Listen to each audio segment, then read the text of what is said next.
What is up, YouTube? Okay, and I usually try to have better lighting. I know I haven't had it set up for this video or the last one, but that's neither here or there right now. So, news came out about Jim Harbaugh. Um, it says he's more than likely to stay at Michigan, and he'd probably be enticed to go to the Raiders if he ever came back to the NFL, even though there is interest for him coming to the Giants. Now, with all of the vacancies around the NFL, he said that he just wants a lot of money, and it's really gonna cost a lot of money or something to persuade him to want to leave college. So, with that being said, it's not impossible, but it's not very likely that the New York Giants or anybody for that matter gets Jim Harbaugh as their new head coach. And even though it's a disappointment, I would still be extremely happy if the New York Giants landed Brian Flores. As I said in my last video, I think he's everything that Joe Judge told us Joe Judge was, and it would be nice to have Brian Flores come in here.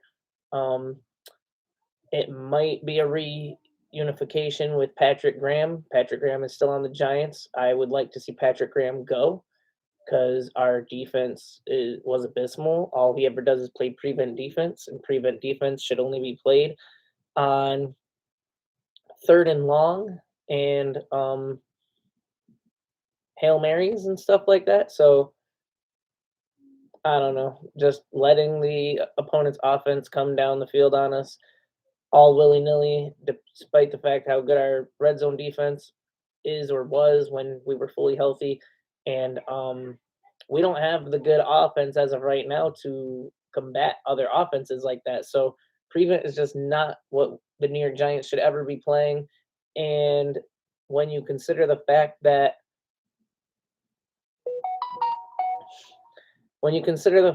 we played man against the Panthers and we blew them out, that just goes to show that maybe we should have been playing man all along. And then, of course, we don't adjust. We never switched. And I don't know. Joe Judge is gone. Gettleman's gone. It would be great to see. Um, it would great to be. It would be great to see Patrick Graham go as well. Um, Other news around the league. Haven't really heard much. Let me see if there's any news here to talk about. Of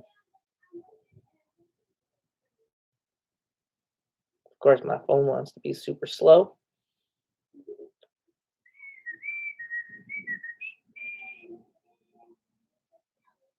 This is ridiculous.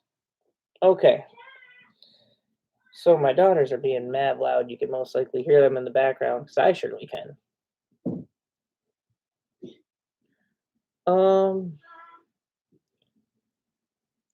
Oh, the Rams just signed Eric Weddle out of retirement to play in the postseason. I think stuff like that is crazy. If you're not allowed to trade after the trade deadline, you shouldn't be able to make crazy bringing people out of retirement type stuff either. Like if a player didn't play at least like 4 games this year or be eligible to play in 4 games this year, they should not be able to just be randomly drafted to your team in uh, the playoffs. It's so dumb.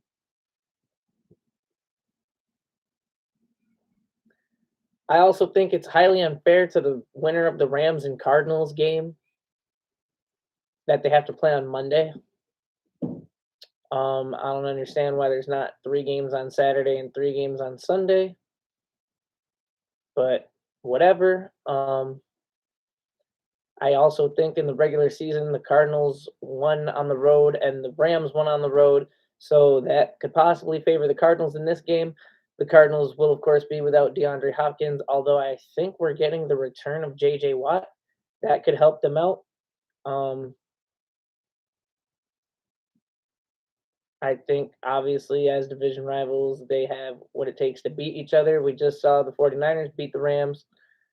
So anything can happen. It will be a good Monday night game, and I think it's the most 50-50 game that also along with the 49ers Cowboys game.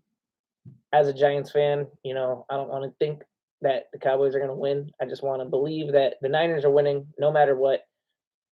Go 49ers. And I really do think the 49ers are good. And the Cowboys are obviously a good team as well, but the Cowboys haven't beaten anybody good this year. They blew out the Eagles twice, and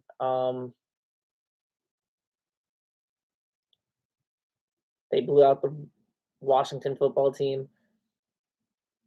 Bad teams. Yeah, the Eagles are in the playoffs. It's weird. Don't know how they got there. But the Raiders and Steelers are in the playoffs too, and so it's like, we all know these teams aren't great. But, the 49ers were hurt. Their record should probably be better than it is. Jimmy Garoppolo's playing really good. Elijah Mitchell's getting healthy. Deebo Samuel's playing out of his mind. You got, George Kittle, Nick Bosa, all the other guys on their defense playing better, getting more healthy. I think the Niners have a great chance, and I really hope they get the win and eliminate the Cowboys from the playoffs.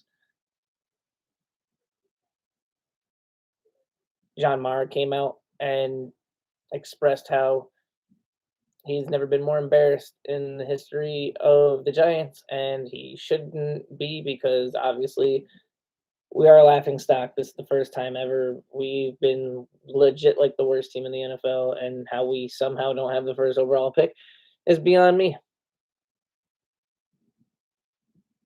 I mean, I don't know if I said this in yesterday's video or not, but how bad we are with without Daniel Jones should give Daniel Jones some credit because we were winning games when we had Daniel Jones, and we lost a lot of key players. Like, we lost Nick Gates, we lost Blake Martinez, we lost Jabril Peppers.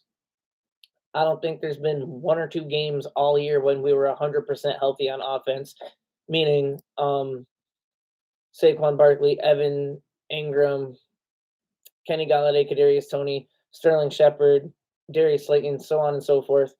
We're all on the field. Jim, Jeff, John Ross. Jesus Christ, I did that yesterday, calling him Jim Ross because of WWE. Jeff Ross is the roast master. John Ross the third is the New York Giants wide receiver. Um, yeah, so offense was never 100% healthy. So with Daniel Jones already not being, the greatest quarterback in the world, and or not being able to show us the full talents of his potential. Don't know how to properly word that, but you guys get what the hell I'm saying. I really support Daniel Jones, and I would like to see him be good. I don't want to see Daniel Jones replaced because we have a lot more glaring holes that need to be fixed before we fix Daniel Jones if he actually needs to be fixed. Every time Daniel Jones has a problem, he seems to fix it. Yes, he had a couple horrible interceptions this year, but even the great quarterbacks like Tom Brady have some terrible interceptions sometimes. You can't crucify this guy for that. And I think he's got a lot of potential. Eli Manning, Peyton Manning, a lot of other great quarterbacks, Brett Favre, had not only thrown a bunch of interceptions in their career, but had rough starts to their career as well. So we look at Trevor Lawrence. Trevor Lawrence is like the highest prospect ever, and he had a terrible season. But nobody thinks he's going to be a bust, right? Everybody thinks that the Jaguars need to get better pieces. And that's what needs to happen with Daniel Jones. Yes, Daniel Jones has already been in the league for 3 years, but he's only played 2 seasons worth of games, and he has had the worst offensive line ever.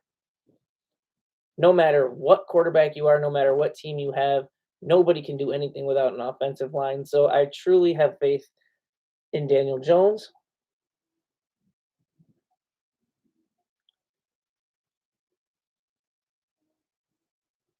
Um, looking for news. Cowboys, Dak Prescott, and Titans. Ryan Tannehill were players of the week for week 18. And I guess that's about it. So I bet on the Bruins, who are up 3-0 right now. I bet on the Wizards, who they did have, I think, a 17-point lead. It's only 7 points now with a minute left in the first half. The Celtics, they got up to what I believe was a 13-point lead, and they have a 9-point lead right now with 2.5 minutes going into the half.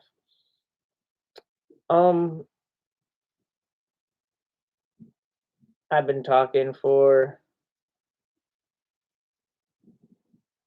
10 minutes and no one has shown up to the live stream. So I'm going to end this video here. Please like, drop a comment, let your friends know to come subscribe to the channel. This could be something good and big and fun. Much love to Bad Dog Sports and Chris the Entertainer. I hope to one day grow the channel and be able to have the kind of success that they have with this. So, forever 3ality. Till next time, I love everybody that loves me. Peace, guys. Have a great night.